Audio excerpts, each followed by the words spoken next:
कहते हैं इतिहास वो आईना है जिसमें झांकने से आज का आदमी खुद को पहचान सकता है, और उस इतिहास के पन्नों में कहीं बहुत गहराई में छुपा है एक ऐसा नाम जिसकी गूंज आज भी समय के सिंहासन पर राज करती है। वो नाम है राजा विक्रमादित्य। वो एक राजा नहीं, एक विचार था, एक योद्धा नहीं, एक धर्म था, एक न्याय प्रिय नहीं, एक युग था। और जब उसका जीवन समाप्त हुआ तो शुरू हुई एक नई कहानी। शताब्दियों बाद उसी उजड़े हुए महल की मिट्टी से फिर निकली एक आवाज जो विक्रम की गाथा सुनाने आई। वो 32 पुतलियां, हर पुतली में छिपी थी विक्रम के जीवन की वो एक कहानी जो केवल राजा नहीं बल्कि इंसान बनने का रास्ता दिखाती है। महान राजा विक्रमादित्य की मृत्यु के लगभग 300 सालों बाद उज्जैन नगरी के ऊपर राजा भोज का राज्य था। राजा भोज भी अपने समय के बड़े यशस्वी और धर्मात्मा राजा थे। उनके राज्य में संपूर्ण प्रजा बड़े सुख चैन से बसती थी, किसी को भी किसी प्रकार का कोई दुख नहीं था। राजा भोज के राज्य में बकरी और शेर एक ही घाट पर साथ साथ पानी पिया करते थे। किसी को किसी से कोई भय नहीं था। उनके राज्य में चहुं और सुख शांति थी, किसी प्रकार की कोई कमी नहीं थी। राजा भोज एक आकर्षक छवि वाले गुणी व्यक्ति थे। वे इतने सुंदर थे कि कोई भी स्त्री उन्हें एक बार देख ले तो क्या मजाल कि वो मरते दम तक भी उन्हें भुला सके। उनकी सभा इतनी भव्य होती थी कि स्वयं इंद्रदेव भी उनसे ईर्ष्या करते थे। राजा भोज के दरबार के आगे इंद्र का दरबार भी फीका नजर आता था। राजा भोज की नगरी में सब कुशल मंगल से चल रहा था, पर एक दिन जब राजा भोज के हरकारे उनके किसी काम से जा रहे थे तो उन्होंने एक अजीब दृश्य देखा कि एक साधारण सा चरवाहा बीच खेतों के एक मचान पर चढ़ा हुआ है और चिल्ला चिल्ला कर राजा भोज के बारे में उल्टा सीधा कह रहा है। राजा भोज को पकड़कर मेरे पास लाओ, उसे सजा दिलवाओ और मेरा राज्य मुझे दे दो। एक चरवाहे के मुख से अपने राजा के लिए ऐसी बातें सुन हरकारों को बहुत गुस्सा आया। उन्होंने उस चरवाहे को पकड़कर नीचे उतारा और बोले, क्या बक रहा है तू? अगर राजा महाराज को तेरी इस हरकत का पता चलेगा तो वो तुझे तोप के मुंह पर बिठाकर उड़ा देंगे। हरकारों की बात सुन चरवाहा गिड़गिड़ाते हुए माफी मांगने लगा। मचान से उतरते ही एकदम से उसका व्यवहार बदल गया, जैसे उसे कुछ पता ही ना हो। उसे गिड़गिड़ाते देख हरकारों को उस पर दया आ गई। उन्होंने चरवाहे को छोड़ दिया और वहाँ से चले गए। अगले दिन जब वे फिर वहाँ से गुजरे तो उन्होंने फिर वही सब देखा और सुना। चरवाहा फिर से मचान पर चढ़ा, राजा भोज के बारे में उल्टा सीधा बोल रहा था। आसपास पूछने पर पता चला वो खेत किसी कुम्हारिन का था। जब भी वो अपने खेत में कोई फसल उगाती तो पूरे खेत में बहुत अच्छी फसल होती, पर उस मचान वाली जगह पर एक पौधा तक नहीं उगता था। आखिर कुम्हारिन ने उस जगह पर एक ऊंचा सा मचान बनवा दिया ताकि इसके ऊपर चढ़कर खेत की रखवाली की जा सके। चरवाहे के बारे में पूछा तो पता चला कि वो एक साधारण सा चरवाहा है, पर पता नहीं क्यों जब भी वो इस मचान यानी चबूतरे पर चढ़ता है तो इसी प्रकार की बातें करता है और नीचे उतरते ही उसका व्यवहार बिल्कुल सामान्य हो जाता है। ये सब जानने के बाद राजा भोज के हरकारों को बड़ा अजीब लगा। उन्होंने राजमहल जाकर ये सारा किस्सा ज्यों का त्यों राजा के सामने कह सुनाया। सारी बात सुन राजा भोज को भी बड़ा अचरज हुआ। हमारे राज्य में तो सब लोग सुख शांति के साथ रहते हैं, फिर वो चरवाहा ऐसी हरकत क्यों कर रहा है? जरूर इसके पीछे कोई तो बात है। हरकारे बोले, महाराज हमें तो लगता है उस मचान में ही कोई गड़बड़ है, क्योंकि जब भी वो चरवाहा उस पर चढ़ता है तो ऐसी बातें करता है, लेकिन जैसे ही वह नीचे उतरता है फिर से साधारण मनुष्य बन जाता है। सब जानने के बाद आश्चर्य के साथ राजा भोज बोले, अगर ऐसा है तो तुम मुझे तुरंत वहाँ ले चलो, मैं अपनी आंखों से ये सब देखना चाहता हूँ। राजा भोज ने अपने सैनिकों और दूतों को साथ लिया और कुछ ही समय में उस रहस्यमयी चबूतरे के पास जा पहुँचे और उससे थोड़ी दूरी पर छिप कर खड़े हो गए ताकि वह सब कुछ अपनी आंखों से देख और सुन सके। तभी वह आदमी फिर से चबूतरे पर चढ़ा और चढ़ते ही जोर से कहने लगा, लोगों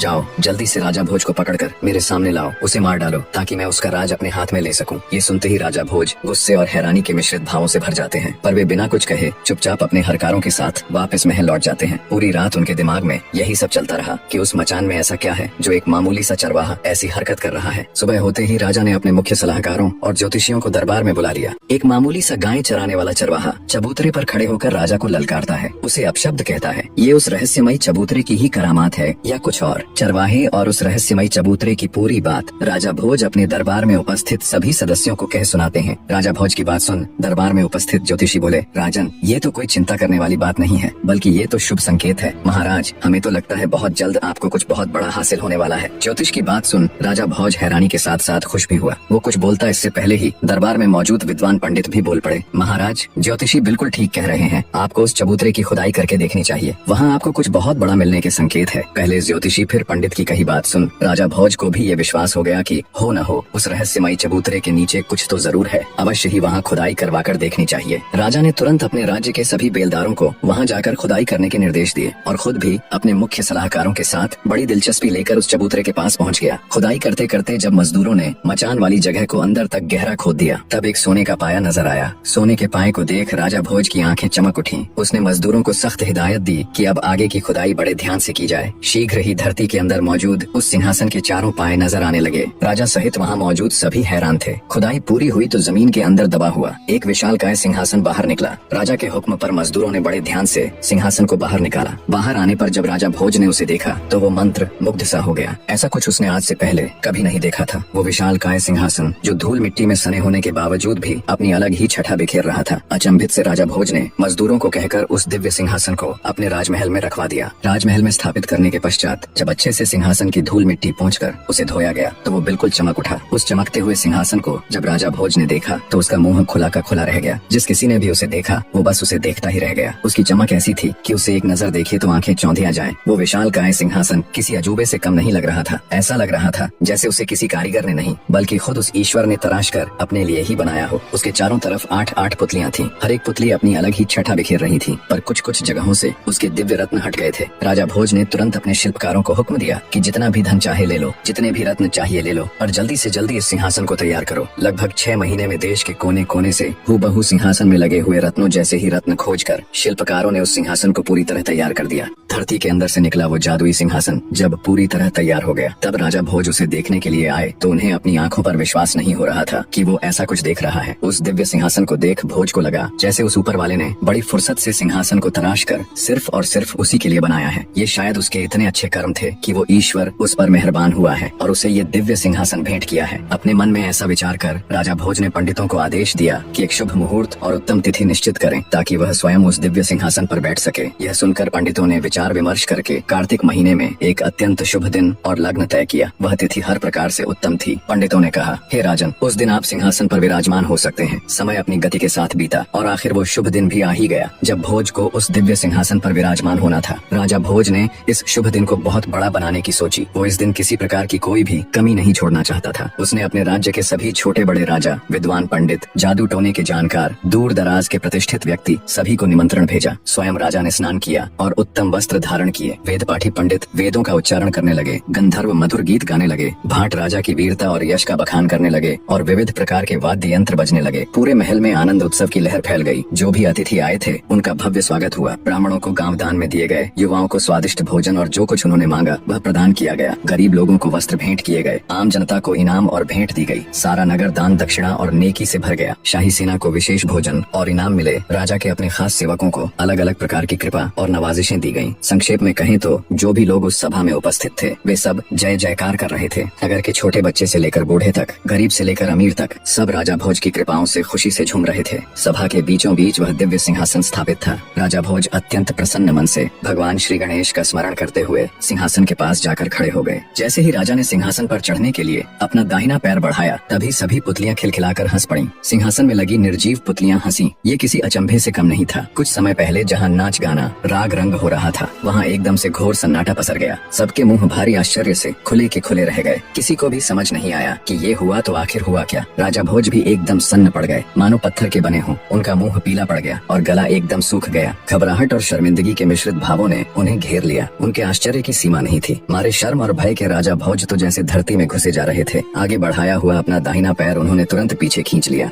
बिना सांस मांस की पुतली जब खिलखिलाकर हंसी तो मारे भय के राजा भोज का रंग उड़ गया। पूरी सभा में घोर सन्नाटा पसर गया। राजा भोज ने किसी तरह साहस जुटाया और सिंहासन पर बनी पुतलियों की तरफ देखते हुए बोले, तुम सबने ऐसा क्या देखा जो तुम यूं खिलखिलाकर हंसी? क्या मैं बलशाली राजा गज का पुत्र यशस्त्री नहीं हूँ? क्या मैं क्षत्रियों में कायर हूँ? क्या मैं निर्बल या नपुंसक हूँ? क्या मैं निर्दयी हूँ? क्या मेरी प्रजा मेरी आज्ञा नहीं मानती? क्या मेरे दरबार में योग्य पंडित नहीं है? क्या मेरे राज्य में पद्मिनी जैसी गुणी और सुंदर स्त्रियां नहीं है? क्या मैं राजनीति का ज्ञाता नहीं हूँ? क्या मैं कभी किसी सभा में अपमानित होकर बैठा हूँ? आखिर ऐसा क्या कारण है जो तुम सब मुझ पर यूं हंसी? कृपया मुझे बताओ। राजा की यह स्पष्ट और आत्माभिमानी बात सुनकर सिंहासन पर बनी उन पुतलियों में से रत्न मंजरी नामक प्रथम पुतली सिंहासन से निकलकर मानव रूप में राजा भोज के सामने प्रकट हो गई और बोली, हे राजन, मेरी बात ध्यान लगाकर सुनो। मैं तुम्हें एक कथा सुनाने जा रही हूँ। जो भी बातें तुमने अपने विषय में कही वे सब ठीक है। तुम्हारा तेज तो सूर्य से भी अधिक अग्नि की ज्वाला के समान है, परंतु इन सब का इतना भी घमंड मत करो, क्योंकि ये कोई साधारण सिंहासन नहीं है। तुमने अपने मन में न जाने क्या सोच लिया है। बस थोड़ी सी शक्ति और वैभव पाकर तुम अहंकार में डूब गए और अपने वास्तविक स्तर को भूल बैठे। सिंहासन पर बैठने से पहले तुम ये अच्छे से जान लो कि जिस राजा विक्रमादित्य का यह सिंहासन है तुम उसके एक बाल के बराबर भी नहीं हो। उसके दरबार में तुम जैसे राजा केवल सामान्य नौकरों के समान ही थे बस। प्रथम पुतली रत्न मंजरी की बात सुन पहले से ही खार खाए राजा भोज का गुस्सा 7वें आसमान पर जा पहुंचा। वे भड़कते हुए बोले, अगर ऐसा है तो फिर मैं इस सिंहासन को अभी नष्ट करवा कर फिर से धरती में गड़वा दूंगा। राजा भोज के इतना कहने पर रत्न मंजरी कुछ कहती। इससे पहले ही सभा में मौजूद राजा भोज के कुल पुरोहित यानी उनके गुरु वर्षा अरसाचारी बोले, राजन, आपका यह व्यवहार न्याय से बहुत दूर है। पहले पुतली की बात ध्यान से सुनिए, बाद में जैसी आपकी इच्छा हो फैसला ले लीजिएगा। कुलगुरु की बात सुन राजा भोज कुछ शांत हुए और बोले, ठीक है, मैं भी तो जानूं आखिर सच्चाई क्या है। तब पुतली रत्न मंजरी बोली, मैं क्या कहूँ राजन, यदि केवल इन गुणों को ही मापदंड मान लिया जाए तो तुम जलकर भस्म हो जाओगे। जब तुम विक्रमादित्य की संपूर्ण कथा सुनोगे तब तुम्हें खुद पर लज्जा आएगी और तुम जिस जीवन को महान समझ रहे हो तुम्हें ये तुच्छ लगने लगेगा। और रही बात हमें और इस सिंहासन को नष्ट कर फिर से धरती में गाड़ने की, तो हमें कोई भय नहीं राजन। हम तो उसी दिन मर चुकी थी जिस दिन राजा विक्रमादित्य दिव्य लोक में चले गए थे। इतने में राजा का दीवान यानी उनका प्रधानमंत्री पुतली से बोला, हे सिंहासन की पुतली, अब बातों में वक्त जाया मत करो और अपने इस गुस्से को त्याग कर हमें राजा विक्रमादित्य की कथा सुनाना प्रारंभ करो। तब प्रथम पुतली रत्न मंजरी कथा कहना आरंभ करती है। तो सुनो राजन।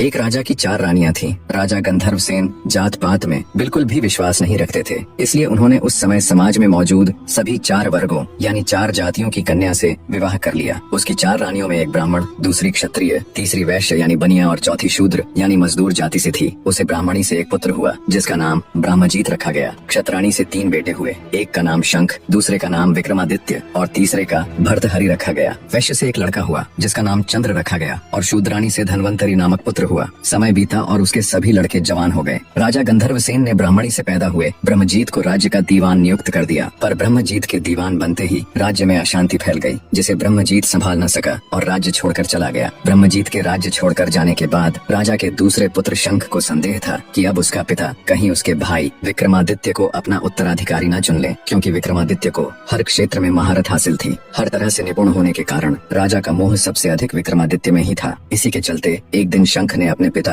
राजा गंधर्व सेन की हत्या कर दी और स्वयं उज्जैन का राजा बन बैठा। जब राजा गंधर्व सेन की हत्या की खबर उसके बाकी बेटों ने सुनी तो वो सब अपनी जान बचाने के लिए राज्य छोड़कर भाग खड़े हुए। विक्रमादित्य को जब अपने भाई के इस कृत्य का पता चला तो उन्हें अपने भाई पर अथाह क्रोध आया, पर समय की नजाकत को भांपते हुए उन्होंने बुद्धि से काम लिया कि अभी समय उसके पक्ष में बिल्कुल भी नहीं है। सारा राज्य काज, शस्त्र बल इत्यादि उसके भाई शंख के नियंत्रण में है। अंततः समय अनुकूल न होने के कारण विक्रमादित्य भी उज्जैन को छोड़कर जंगलों में चले जाते हैं। सबके जाने के बाद शंख आराम से उज्जैन नगरी के ऊपर शासन करने लग जाता है, पर फिर भी उसे रह रहकर ये डर सताता कि एक दिन उसके भाई वापस आकर उसकी हत्या कर ये सत्ता छीन लेंगे। इसी आशंका के चलते राजा शंख ने निर्णय लिया कि वो अपने भाइयों का पता लगाकर उन्हें भी मरवा देगा। राजा शंख ने एक दिन देश प्रदेश से बड़े बड़े ज्योतिषी और भविष्यवक्ता बुलाए और अपना भाग्य बताने के लिए कहा। जब ज्योतिषी और भविष्यवक्ताओं ने राजा शंख की कुंडली के माध्यम से उसका भविष्य देखा तो उन्हें बड़ा अचरज हुआ। उन्होंने राजा शंख को बताया कि उसे उसके किसी भाई से कोई खतरा नहीं है, केवल विक्रमादित्य को छोड़कर उसकी कुंडली बता रही है कि उसकी मृत्यु उसके भाई विक्रमादित्य के हाथों लिखी हुई है। ये सुनकर राजा शंख के पूरे शरीर में डर की लहर दौड़ गई। उसने तुरंत सख्त हिदायत दे देश प्रदेश सब जगह अपने गुप्तचर फैला दिए। आखिरकार गुप्तचरों को जंगल में एक झील दिखी जिसमें विक्रमादित्य का प्रतिबिंब दिख रहा था। उन्होंने तुरंत राजा शंख को संदेश पहुंचाया कि विक्रमादित्य इस समय फलां फलां जंगलों में रह रहा है।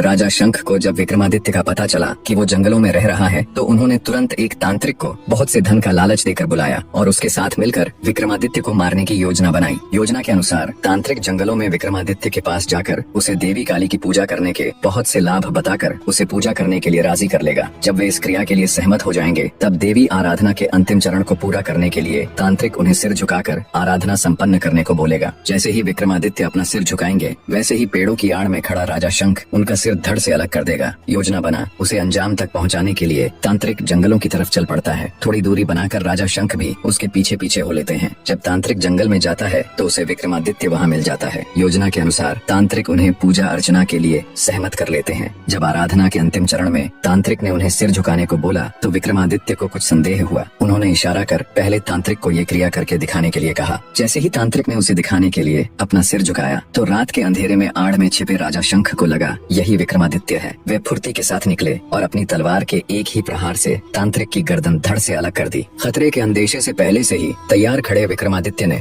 झट से शंख की तलवार छीनकर उस पर अपनी पूरी ताकत से प्रहार किया। परिणाम स्वरूप शंख का सिर धड़ से अलग हो धरती पर जा गिरा। इस तरह विक्रमादित्य ने अपने पिता की हत्या का बदला ले लिया। शंख को उसके कर्मों का फल देने के बाद विक्रमादित्य उज्जैन लौट आए और राज्य को संभाल लिया। वह एक सदाचारी, न्यायप्रिय, दानी, उदार व लोकप्रिय राजा थे। उज्जैन की जनता उनके जैसा शासक पाकर धन्य हो गई। एक बार राजा विक्रमादित्य शिकार के लिए एक जंगल में गए हुए थे। वहाँ एक हिरण का पीछा करते करते वे बहुत दूर निकल गए और रास्ता भटक गए। घूमते घूमते वे एक महल के सामने जा पहुंचे। वह महल लूतवर्ण नाम के एक व्यक्ति का था जो उस राज्य का दीवान था। राजा विक्रमादित्य उनके पास गए। दोनों में वार्तालाप हुई। दोनों ने एक दूसरे को अपना परिचय दिया। विक्रमादित्य का परिचय मिलने पर दीवान लूतवर्ण उनसे मिलकर अत्यंत प्रसन्न हुए। वे उसे अपने राजमहल ले गए और उनका आदर आतिथ्य किया। लूतवर्ण ने विक्रमादित्य को बताया कि उन्हें इस राज्य के राजा बाहुबल से मिलना चाहिए। वे अत्यंत सरल और धार्मिक राजा हैं। उनके पास एक ऐसा सिंहासन है जो अत्यधिक शक्तिशाली है। कहा जाता है उस सिंहासन को स्वयं महादेव ने इंद्रदेव को भेंट किया था और बाद में इंद्रदेव ने प्रसन्न होकर वो सिंहासन राजा बाहुबल को दे दिया। आगे लूतवर्ण ने कहा, हे राजा विक्रमादित्य, आपके अंदर वो सभी गुण मौजूद है जो एक चक्रवर्ती सम्राट के अंदर होने चाहिए। बस किसी चीज की कमी है तो वो है उस दिव्य सिंहासन की। मैं आपको राजा बाहुबल के पास ले चलता हूँ। जब वो आपसे कुछ मांगने को कहे तब आप उनसे वो दिव्य सिंहासन मांग लेना। इसी मकसद के साथ विक्रमादित्य और लूतवर्ण दोनों राजा बाहुबल के पास जाते हैं। तब राजा बाहुबल भी विक्रमादित्य से मिलकर अत्यंत प्रसन्न हुआ और बोला, विक्रमादित्य, तुम संपूर्ण भारत में इकलौते ऐसे राजा हो जिसने इतने कम समय में इतनी प्रसिद्धि हासिल कर ली कि अब देश के कोने कोने में लोग तुम्हें जानते और चाहते हैं। राजा बाहुबल ने भी राजा विक्रमादित्य का शानदार आदर आतिथ्य किया। कुछ दिन सम्मान के साथ राजा विक्रमादित्य राजा बाहुबल के अतिथि बनकर रहे। फिर एक दिन जब विक्रमादित्य ने राजा बाहुबल के आगे वापस उज्जैन लौटने की इच्छा जाहिर की, तब राजा बाहुबल ने उन्हें कोई भेंट मांगने का अनुरोध किया। राजा विक्रमादित्य तो इसी अवसर की तलाश में थे। उन्होंने बिना एक भी पल गवाए राजा बाहुबल से वो अतुलनीय सिंहासन देने का अनुरोध किया। अब चूंकि राजा बाहुबल विक्रमादित्य को वचन दे चुके थे तो उन्होंने निसंकोच वो सिंहासन राजा विक्रमादित्य को भेंट कर दिया। वे भली भांति इस बात से परिचित थे कि अगर उनके बाद कोई इस सिंहासन के योग्य है तो वो केवल और केवल विक्रमादित्य ही है। उन्होंने खुशी खुशी विक्रमादित्य को सिंहासन देकर विदा कर दिया। जब राजा विक्रमादित्य उस अद्वितीय सिंहासन के साथ उज्जैन नगरी पहुँचे तो उनकी पूरी प्रजा में खुशी की लहर दौड़ गई। उस सिंहासन को देखने दूर दूर से राजा महाराजा उज्जैन आने लगे। राजा विक्रमादित्य ने भारी सभा का आयोजन किया और दूर दराज से विद्वान पंडित बुलाए और उनके समक्ष अपनी इच्छा जाहिर की कि वो एक भारी अनुष्ठान करना चाहते हैं। कृपया आप सब देखकर बताएं क्या वो इसके योग्य है। तब पंडित विद्वान सभी ने एक स्वर में कहा, राजन, आपका प्रताप तीनों लोगों में छाया हुआ है। आपका कोई बैरी नहीं। आपको जो करना हो कीजिए। अपने समस्त खानदान को आमंत्रित कीजिए। 1.25 लाख कन्यादान और 1.25 लाख गायें दान कीजिए। ब्राह्मणों को धन दीजिए और जमींदारों का 1 साल का लगान माफ कर दीजिए। इतनी कथा सुनाकर प्रथम पुतली रत्न मंजरी बोली, हे राजा भोज, आपने अगर कभी ऐसा दान किया है तो आप सिंहासन पर अवश्य बैठे। पुतली की बात सुनकर राजा भोज का अपना सा मुंह हो गया। उन्हें खुद पर बहुत लज्जा आई। वे दरबार में उपस्थित समस्त राज्यसभा सदस्यों से बोले, आज का दिन तो गया, अब तो कल ही सिंहासन पर बैठेंगे। इस तरह सिंहासन बत्तीसी की प्रथम पुतली ने राजा भोज को सिंहासन पर नहीं बैठने दिया। अब बारी थी दूसरी पुतली चित्रलेखा की। कहानी के आगे का भाग भी बहुत जल्द विद इन वीक आप सबके सामने होगा। धन्यवाद मेरे प्यारे दर्शकों।